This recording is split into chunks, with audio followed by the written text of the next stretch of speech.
What's up, y'all? It's Brian at Primitive Strength here in Amarillo, and we're going to do a short instructional today over power swings.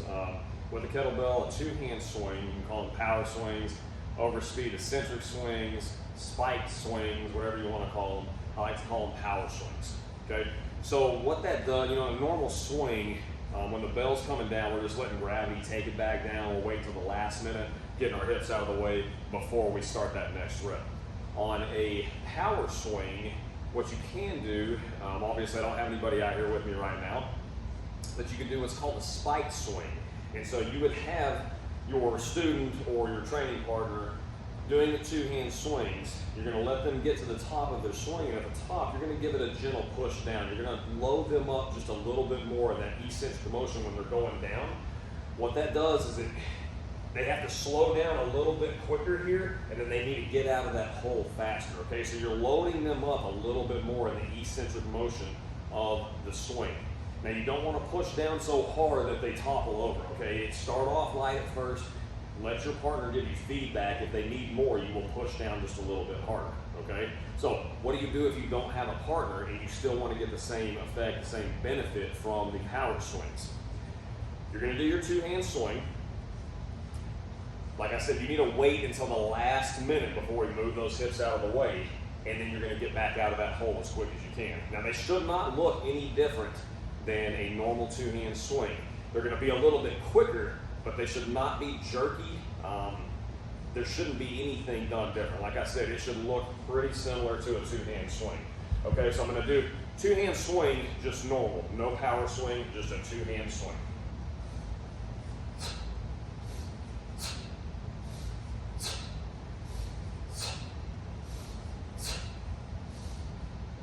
Okay, so that was a normal swing, no overspeed, eccentric, or power swing. What do you do if you don't have your partner and you still want to get the same benefit? You're going to give it a little bit of a push yourself. When it gets down low, you're not going to start pushing it up here. You don't want to have any kind of reaction with your neck. You don't want to let anything get out of position. You're just going to load it up at the bottom. Make it feel like it's a little bit heavier than it is and a little bit faster just by giving it a push down, okay? So I'll show you what that looks like with 5 reps.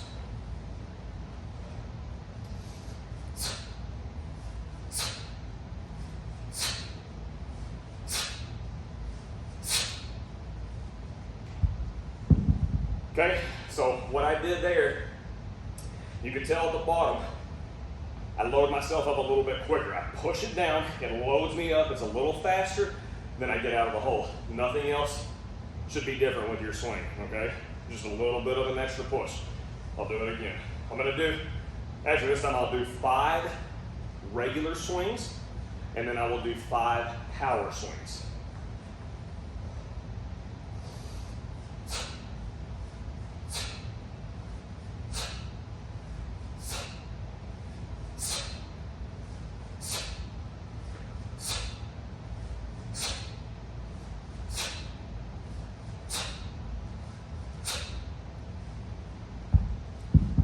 All right, could you tell the difference? A little bit. Like I said, the swing shouldn't look that much different. They're a little bit faster. You load up a little bit quicker at the bottom, but then you got to get out of that hole as fast as you can, okay? So, those will get you going. Power swings, overspeed eccentrics, or spike swings. Now there is another way. If you don't have a partner, you want a little bit more resistance and a little bit more of that overspeed eccentric or that power, we can use a band.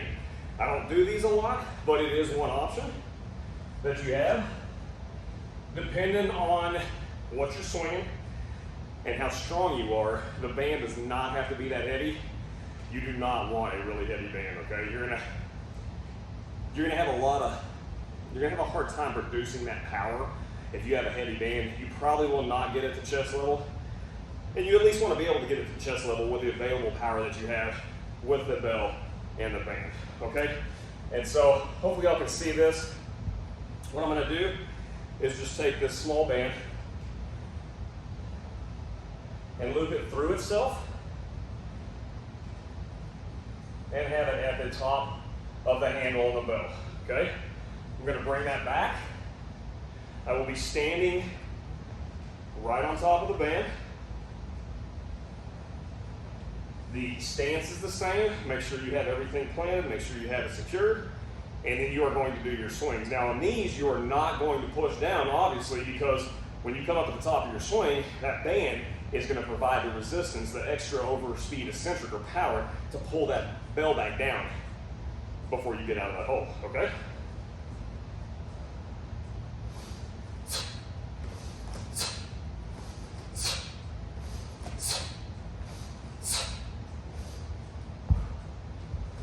Okay, so that is a banded power swing. Like I said, I don't do those that much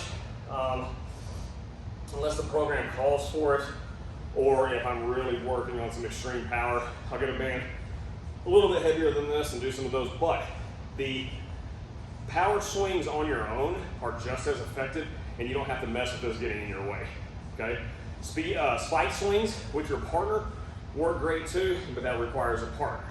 A lot of us train solo, so this is a really good way to work on your power production with your kettlebell swing with the power swing, okay? Like I said, make sure they're smooth. Nothing should change in the swing except for it looks a little bit faster at the bottom, but everything else remains, okay? Shoulders need to stay connected. It needs to be a hinge. We need to have a hard style plank at the top with a contraction of the glutes, the quads, the abs. The breathing needs to match. We need to keep our eyes on the horizon, okay?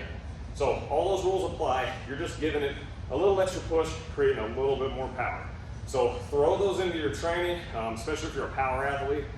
These are great to do like after deadlifts for an accessory. Finish your set of deadlifts, get you a bell, work on some power with some low reps. We don't do those for high reps days, somewhere 5 to 10 rep range depending on what bell you're using. But try that out, let me know how it goes in the comments. If there's anything else y'all want to see, I will get it out to you. Planning on doing one here pretty soon about the switching, the transfers when you're switching hands on bells, okay? So hopefully y'all like that one, and hopefully it helps you get out there and swing some bells.